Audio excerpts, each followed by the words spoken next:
намайг Отхон жаргалын туяа цэцэг гэдэг. Би урлах эрдэмтэд сургуулийг загвар зохион бүтээгч дизайнер мэргэжлэр төгссөн. Одоо миний багш бол огт тур компаниг үүсгэн байгуулагч Ойля гэдэг хүмүүс андахгүй л дээ. Отхон жаргал багшийн шав байхгүй юу би. Тэгээд ер нь багшаасаа маш их юм сурсан. Төгсөөд 2 жил торох салганд ажилласан. Тэгээд Эрдэнэтэд ирсэн. Эрдэнэтэд ирээд үргэлжлүүлээд ажилласан.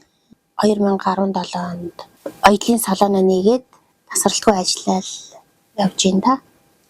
Эсхүүр гурвал гоё байвал тэгэл ямар ч хүний дээл гоё сууж өгөөл шилбэн гоё байвал маш гоё харагддаг.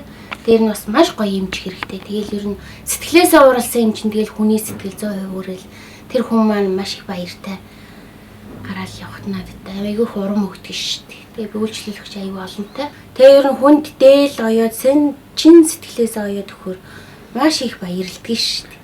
Тэрнээс нь урам аваад өдөө хүртэл ер нь үндснийхээ хугацаар дагнаал ажиллаж амьдарч л юм да.